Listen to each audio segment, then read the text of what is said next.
Hello and welcome back to another one of my Sims 4 speed building videos, and today I am going to be creating another modern style house in The Sims 4, and similarly to another house that I've done before on this channel, this house was inspired by a number of pictures that I saw online of modern houses, and it sort of combines them. The website that I use is Pinterest. It's a really good website, and I sort of collect architectural images that I just find around on the website, and occasionally go on there to seek inspiration for Sims 4 house build if I can't think of any myself. So that's what this house is mainly inspired by, especially the front, where you've got those two sort of like columns on the front, on the left there, where there are going to be no windows on them, and it's just sort of a defining feature of this house. There's also the small courtyard in the middle, which isn't accessible by Sims, but it's also sort of like a nice accent to the house, and there are windows where you can see in. It's just sort of like a nice little atmosphere.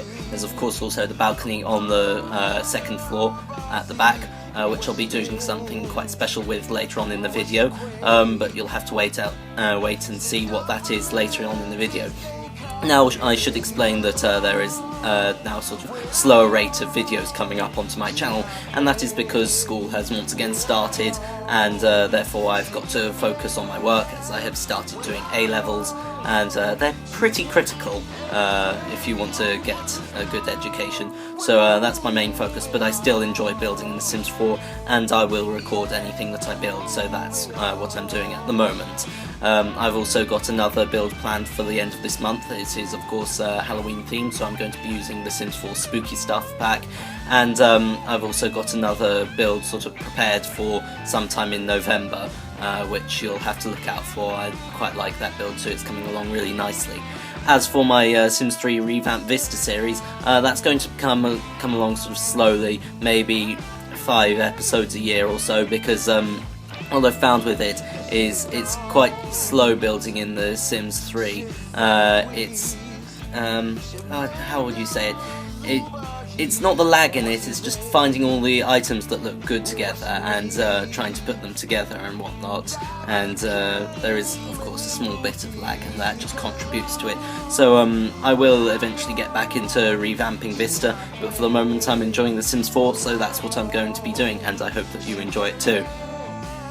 Now actually on to the furnishing of the house here.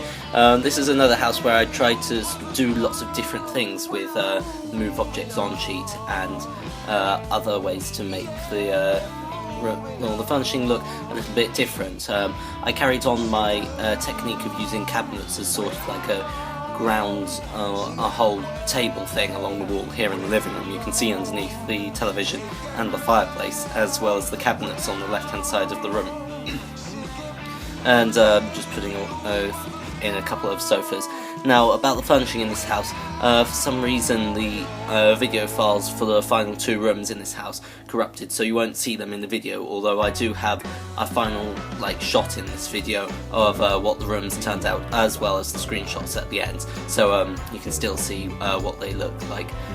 Doing the kitchen now using some of the stuff from I think Spa Day that's in there, and it's got some really nice kitchen cabinets, gave this nice modern sleek look to the kitchen, combined with the stools that came with perfect patio stuff. It looks really nice. The bathrooms I think in this house are all fairly standard, they all pretty much look the same on the inside. Now I'm doing the main dining room in the house. It has a small bar in one side of it. I was going to see if I can use the large bar type, but I don't think I liked it. Actually, that might be staying, I can't remember, I might change it later. But I do remember I put a bar in there, and I put in the actual dining table in there too. If you can't tell, I furnished this house a long time ago, and so I'm not entirely sure what I did have in this house overall, but I am pleased with it, and yeah. So I'm doing the entrance hall to the house here now. I've got some sort of, I can't remember, it's where you put your clothes over by the door, and I've got the boot stand on there. There are quite a few items that I sort of regularly put near the entrance to the house. It's sort of like the shoe racks and the coat hooks, and that's what goes into the entrance to all my houses.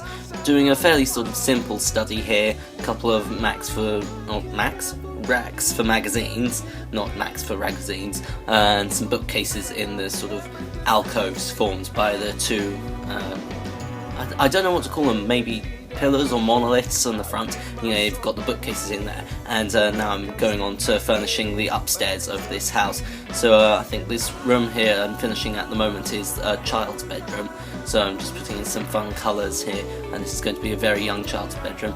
There is also going to be the master bedroom, a bedroom for a sort of older sim, possibly a teenager, and then also a guest bedroom in there somewhere. So overall it's a 4-bedroom house with, I think, 3 bathrooms if I count correctly, because there's one on the ground floor, one ensuite on the top floor, and one regular bathroom on the top, yes. So it's a 4-bedroom, 3-bathroom house. I think that's quite a nice standard for houses in The Sims 4. Just doing another one of these standard bathrooms up here. This bathroom actually has no windows because it's inside one of the monoliths.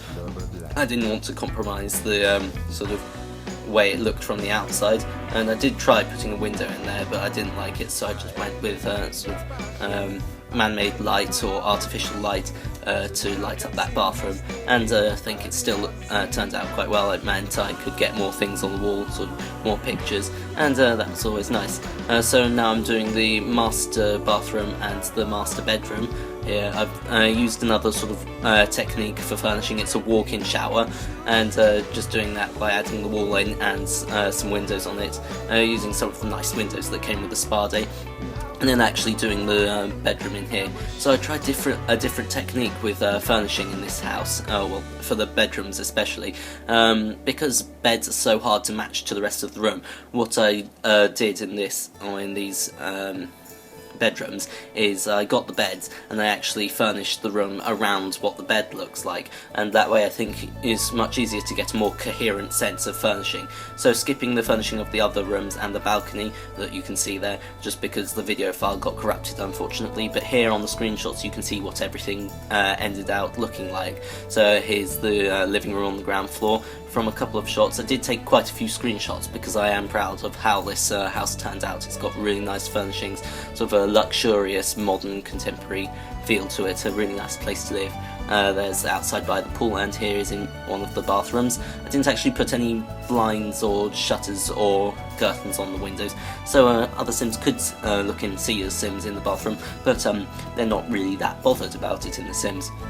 Here's the study again from a couple of angles, got that modern art in the sort of alcove windows up there, and then just some shots of the upstairs, so yeah, you can see the bed with the like Van Gogh Starry Sky on it and the bedroom themes around it, and then just going through here the other bathrooms. Here's the one I was telling you about with no window, and then here's the child's bedroom, and I think just a few more shots. Here's the bedroom you didn't see me furnishing, finally got around to using bug objects in it, and here's the guest bedroom that you didn't see me furnishing, so once again I used the same technique.